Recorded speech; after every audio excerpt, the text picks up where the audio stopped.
Hi guys, welcome to my channel, and if you've been here before, welcome back. Today I'm going to do another make it or buy it, and today we are going to try making Nesquik. So I've actually made this recipe before. Nesquik was always one of those things that I've enjoyed as a kid. I know it's kind of maybe weird, but lately I've honestly been kind of craving it too. I thought, well, you know what, I gotta refill my Nesquik jar, and the kids would probably love that. They love chocolate milk, so they'll probably enjoy a glass of Nesquik. My daughter actually really likes the strawberry Nesquik, so I'm sure she'll love the chocolate. Go get my notes. Mommy! I'm right here. As you guys know from my other make it or buy it I just did, you'll know that in order for me to find it worth it to make something versus buying it in the store, because buying it in the store would be so much more convenient, so it has to be worth it to make it. And I kind of determine that on like four different factors. One being cost effectiveness. If it's going to cost me way more to go out of my way to make the said item, it's not really worth it to me. However, unless it is because I'm avoiding like certain additives and ingredients and all of that, like the preservatives or colors or whatever it may be, high fructose corn syrup, that one's a huge one for me, I like to avoid. If it's because of that, I'll pay a little bit more to make it homemade. Like, that's okay. But if I'm just making it ingredient for ingredient and it's more of a hassle, then it's not worth it to me. So that brings me to my other point, is it has to be kind of easy to make. Like, I can't be wasting a lot of time and energy into making this thing when it's just so much easier just to buy it. So sometimes there are things where it's just not worth making. Like, it's just way too much work, way too much time, way too much energy. I would rather just buy it. And then the last thing is it has to taste good. Obviously, like, if it's not as good as a store-bought thing, I'm not gonna make it. I'm just gonna buy it at the store.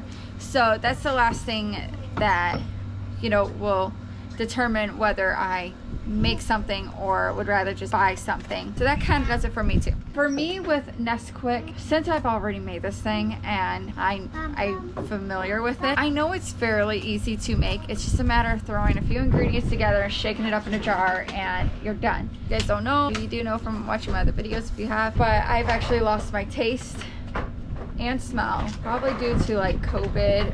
I don't really know. I never really got tested. It's a long story. But it just kind of happened so suddenly and so quickly, and then I was over it. My taste and my smell didn't return, and it's been that way for about a year. However, or over a year. However, it is coming back. It's just kind of coming back slowly, and some things are coming back, some things are not. From what I can remember, when I made this last time and I had my taste, it tasted just like the real thing. But the thing with this, and I don't know how much it costs to make it myself. When I looked it up online, the price of Nesquik right now is like anywhere between like $5 or $6 is what I was seeing. Sometimes a little over $6. So if it's like a little over $6 and it's for that little container that I'm thinking of, that's kind of pricey, and I know I could probably make it for a lot cheaper than that. Another thing too for me is I'm trying to be a little bit more conscious of the environment by being like a little bit more zero waste. When you think about it, if you're buying a whole bunch of little containers, that's also like a lot of plastic that you're throwing away too if you don't recycle. I know for us where I live, recycling really is not a thing. Like, we don't have like recycling pickup, which is very sad, I think, but we don't have it. I think we'd have to like pay extra for it or something. I'm not really sure. The reason why I kind of wanted to make my own Nesquik, I know the ingredients aren't terrible. It just feels a little bit more convenient to me because I have those ingredients already on hand. So I don't have to go out to the store and buy Nesquik because I already have everything I need for it in my pantry. It does contain soy lecithin? I'm not sure how you say it, but it does contain that, and I'm guessing it's an ingredient of soy, or it's a byproduct of soy of some sort. It also contains carrageenan.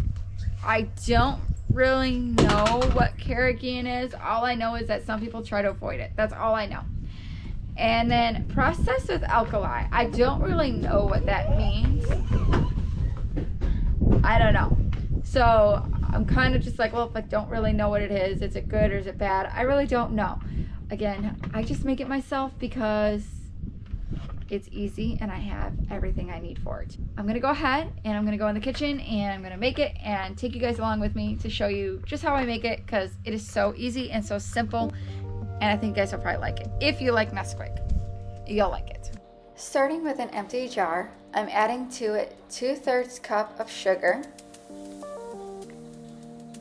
and 1/3 cup of cocoa, and then a pinch of salt. Next, I'm just putting the lid on, and then I'm just going to shake it up to mix it all together.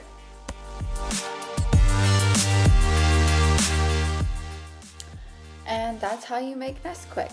So to just make the drink, I just do as much Nesquik and as much milk to my liking. There is no measurements for me when it comes to Nesquik, so you do you add as much or as little as you want to your milk. It's really up to you.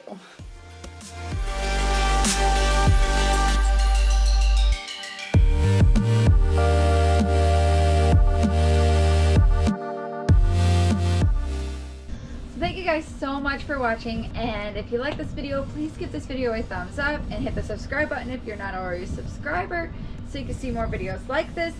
And let me know, I'm going to leave a poll on the community section. Let me know if this is something that you think you would make or if you'd rather just buy it. So thank you guys so much for watching. I guess I'll see you guys in the next video. Bye.